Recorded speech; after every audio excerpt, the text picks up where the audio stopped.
Ne pamti se u poslednjih 20 godina da su se narodni poslanici sa toliko nepoštovanja obraćali nekom ministru, ali ni da je neki ministar tako otvoreno pokazao ni podaštavanje prema poslanicima i ulozi parlamenta uopšte.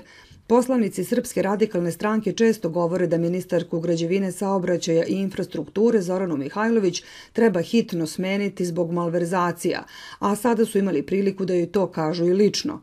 Vjerica Radeta već u načelnoj raspravi govorila je da je ministarka optužena za primanje mita, da je na Moravskom koridoru ukrala 300 miliona evra, da je špijun stranih ambasada, a onda prešla i na lične stvari. Zoranine tašne, 3 u vrednosti od $10.000, broš od 5.000 evra, privezak od 3.000 evra, to je nešto što je postala urbana legenda.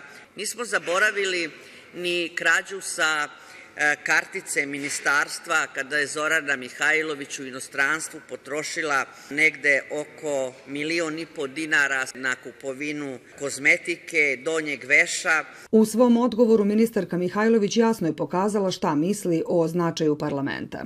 A o tome šta sam ja uradila govori moj predsjednik, a ne nijedan drugi poslanik. Ja sam ponosna na ono što moj predsjednik kaže za moj rad i o meni i za mene je to broj 1.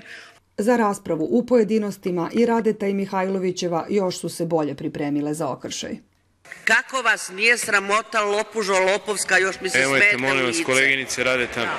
Vi odatle ne vidite šta radi, kako se ponaša i kakve face pravi ta što sedi ispred vas. Znate ono šta je radila iza leđa Ani Brnabić kad joj se bečila, kolutala očima? Uglavnom i u 90% slučajeva samo laži. Vrlo biram reči, ne kažem neistine, nego kažem laži, zato što i vi jako dobro znate da lažete. Lažete da sam ja špijun.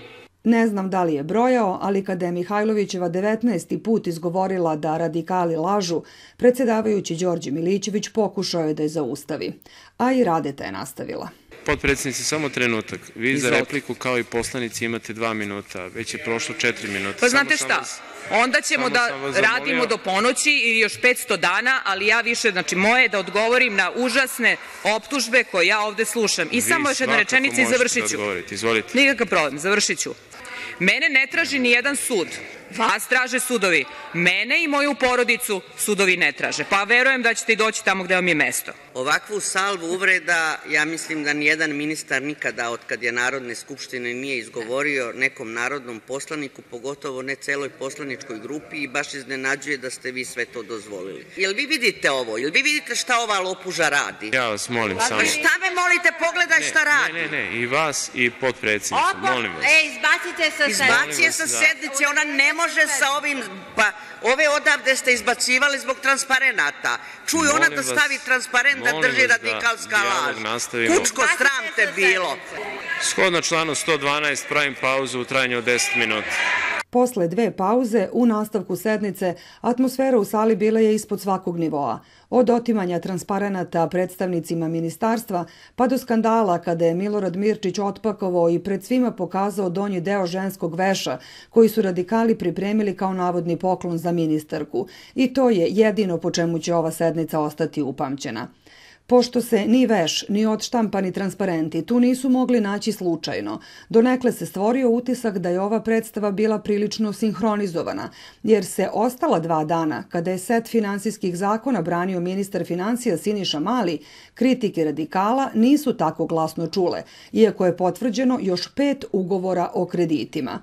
Da nije bilo poslanika Stranke moderne Srbije Aleksandra Stevanovića, javnost ne bi čula da smo se kod Turske banke zarad očuvanja dobrih odnosa zadužili po kamati od 2,5%, iako nam za slične kredite Evropska unija zaračunava kamatu od 0,7%. Za Otvoreni parlament, Mirjana Nikolić.